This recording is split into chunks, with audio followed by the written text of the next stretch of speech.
বিশ্বের মধ্যে অন্যতম সেরা একটা টি-20 ক্রিকেটার, তিনি ওডিআই ফরম্যাটে ম্যাচ খেলতে পারেন না। আসসালামু আলাইকুম, আমি রাকিবুল হাসিব রাফিন, সবাইকে স্বাগতম জানাই আমার লফটেড শট ইউটিউব চ্যানেলে। পাকিস্তানের বিপক্ষে এই ওডিআই সিরিজের শুরুতেই একটা বিষয় নিয়ে খুব আলোচনা হচ্ছিল, তানজিদ তামিম নাকি সৌম্য সরকার, কে ওপেনিং এ থাকছে। তখন আমি বলেছিলাম এই তানজিদ তামিম এবং সৌম্য সরকার দুজনকেই ওপেনার হিসেবে রাখা প্রয়োজন, কিন্তু বাংলাদেশ বাড়তি অ্যাডভান্টেজ নেওয়ার চেষ্টা করেছে এবং left hand right hand combination খোঁজার জন্য সাইফ হাসানকে একদম অটো চয়েস হিসেবে রেখেছিল। সাইফ হাসানের সঙ্গে হয় সৌম্য সরকার, না হলে তানজিদ তামিম। কিন্তু তানজিদ তামিম যেহেতু খুব দারুণ ছন্দে রয়েছেন রিসেন্ট টাইমে, যে কারণে তাকে নেওয়া হয়েছে। আর ছন্দ হারানো সৌম্য সরকার বাদ পড়েছেন লাস্ট সিরিজে ভালো খেলার পরেও। কিন্তু আমার যুক্তিটা কি ছিল, সৌম্য এবং তামিম দুজনকে রাখা প্রয়োজন।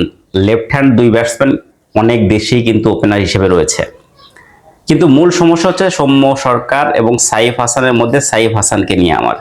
সাইফ হাসান ওডিআই ফরম্যাটের জন্য পারফেক্ট না। ওডিআই ফরম্যাটের অ্যাপ্রোচ, যে ধরনের অ্যাপ্রোচে ক্রিকেট খেলা প্রয়োজন, ওডিআই ফরম্যাটে যে ধরনের শটসগুলো খেলা প্রয়োজন, এর সঙ্গে অভ্যস্ত না সাইফ হাসান। আমি সিরিয়াসলি বলছি, ওডিআই ফরম্যাটে আপনাকে রিস্ক ফ্রি শট খেলে রান করতে হবে। সাইফ হাসান কোনোভাবেই তিনি এই জায়গায় অভ্যস্ত না, রিস্ক ফ্রি তিনি শট খেলতে পারেন না। তিনি যতগুলো স্কোরিং শট খেলেন, বিশেষ করে রিসেন্ট টাইমে ওডিআই ফরম্যাটেও দেখেছি এবং লাস্ট উইন্ডিজের বিপক্ষে যে এই 88 রানে যে ইনিংসটা তিনি খেলেছিলেন লাস্ট ওডিআই ম্যাচটিতে, সেখানেও কিন্তু প্রচুর হাই রিস্কি শট খেলেছেন। Over the top lofted shot, একদম স্কোয়ার লেগের উপর দিয়ে শট।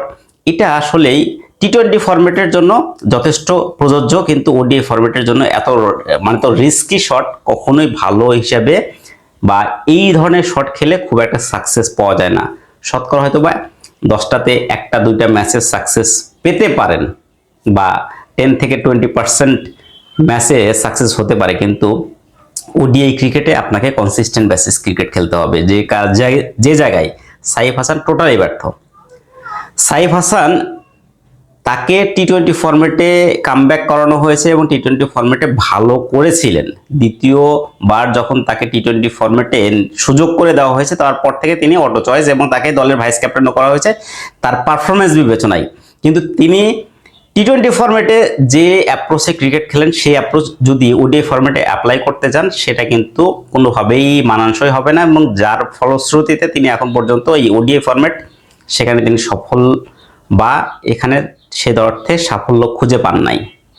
এটা শুধু সাইফের জন্য না, এই ধরনের অনেক ক্রিকেটার রয়েছে যারা টি-20 ফরম্যাটে যথেষ্ট সফল, কিন্তু এই টি-20 ফরম্যাট ব্যতীত ওডিআই ফরম্যাটে যখনই যায় তখন কিন্তু তারা ওই ছন্দটা খুঁজে পায় না।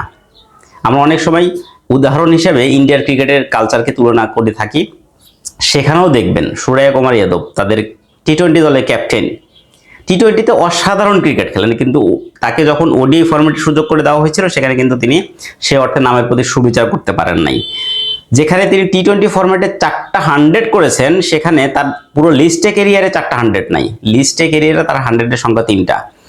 তিনি সম্ভবত 36-37টি ওডিআই ইনিংস খেলেছেন, যেখানে তার অ্যাভারেজ মাত্র 25, যেখানে কোনো সেঞ্চুরি করতে পারেন নাই। এত বিশ্বের মধ্যে অন্যতম সেরা একটা টি-20 ক্রিকেটার, তিনি ওডিআই ফরম্যাটে ম্যাচ খেলতে পারেন না, তিনি ওডিআই ফরম্যাটে সাফল্য খুঁজে পান নাই। আমরা সাইফকে এক কথায় কোনো কিছু বিবেচনা না করে আমরা ওডিআই ফরম্যাটের জন্য তাকে নিয়েছি। ভাই, সাইফের যে খেলার অ্যাপ্রোচ, সাইফ যে ধরনের শট খেলেন, এই শট ওডিআই ফরম্যাটের জন্য না। রিস্ক ফ্রি শট খেলে রান করতে হবে ওডিআই ফরম্যাটে। যত বেশি রিস্ক ফ্রি শট খেলবে, যত বেশি ক্রিকেটীয় শট খেলবে, যত বেশি ক্লাসিক্যাল শট খেলবে, সেখান থেকে বেশি রান পাওয়া সম্ভব ওডিআই ফরম্যাটে।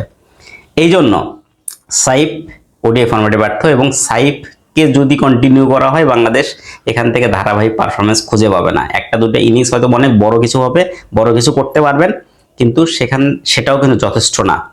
সাইফ এই ফরম্যাটে যত শট খেলুন না কেন, তার যে পরিমাণ ডট বল তিনি খেলে থাকেন, সেটাও কিন্তু তার ওই স্ট্রাইক রেট কভার করতে পারে না। কিন্তু দেখবেন একদিকে তানজিদ তামিম, তাকে দেখে কিন্তু অত শর্টস যে খেলেন সেটা কিন্তু মনে হয় না, কিন্তু তারপরেও তিনি যে ধরনের ক্রিকেট খেলেন সেটা যদি কন্টিনিউ করেন, দেখবেন 100 বা 110, 120 স্ট্রাইক রেট তিনি অটোমেটিকলি মেনটেন করে যান।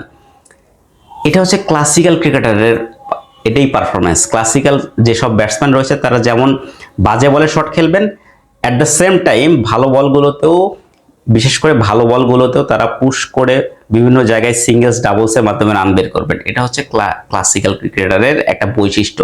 এই জায়গায় সত্যিই ব্যর্থ সাইফ হাসান, এবং সাইফ হাসানকে নিয়ে যদি ওডিআই ফরম্যাটে চিন্তা করা হয় বাংলাদেশ ভুল করবে।